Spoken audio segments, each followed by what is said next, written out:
qui sont-ils?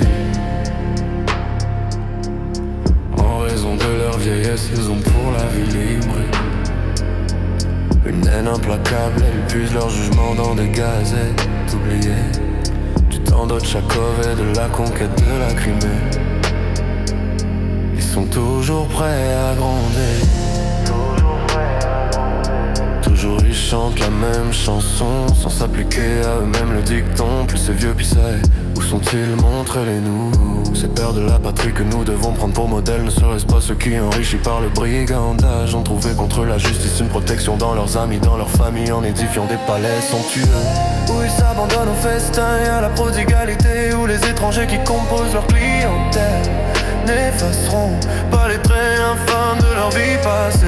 À qui dans Moscou ne ferme-t-on pas la bouche avec des dîners, des soupers et des danseresses? Cet autre chez qui vous menez pendant mon enfance, encore en maillot pour le saluer. Dans je ne sais quelle arrière-pensée incompréhensible, ce Nestor dévore illustre entouré d'une troupe de serviteurs.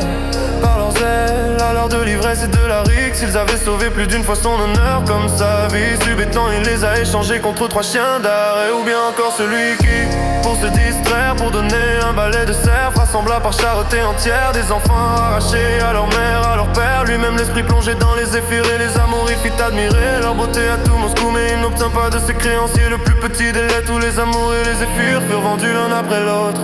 Voilà ceux qui sont arrivés à l'âge où l'on grisonne. Voilà, nous sommes tenus de respecter faute de mieux.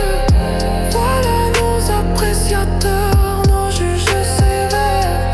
Et maintenant que parmi nous autres jeunes gens, ils se rencontrent un ennemi de l'abri qui ne demande ni place ni promotion d'aucune sorte, qui a vite de connaître et attacher son esprit à la science, ou dans l'âme duquel Dieu lui-même est payé le coût des arts créateurs nobles et beaux. Tout le monde a l'instant de crier Au voleur, au feu, et on passe auprès de ces gens-là pour un rêveur dangereux. L'uniforme, rien que l'uniforme, c'est lui qui jadis dans leur existence antérieure a caché sous ses broderies et sous sa pompe la faiblesse de leur âme avec la pauvreté de leur raison.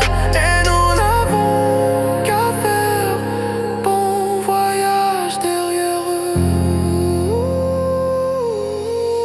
chez les femmes, chez les filles, la passion de l'uniforme est pareille. Moi-même, est-ce qu'il y a longtemps que j'ai perdu ma tendresse pour lui? À présent, je ne tomberai plus dans cet enfantillage. Mais qui autrefois n'a pas été un peu entraîné à la suite de tout le monde? À Moscou, le bruit des sables, des éperons, des panaches et le kaftan, le chamarré des gentilshommes de la chambre. C'est là ce qui séduit les belles et c'est ce qui jadis aussi les attirait. Lorsque pour un certain temps arrivèrent ici des officiers de la garde et de la cour, les femmes se mirent à crier Hurrah! Et elles jetaient leur bonnet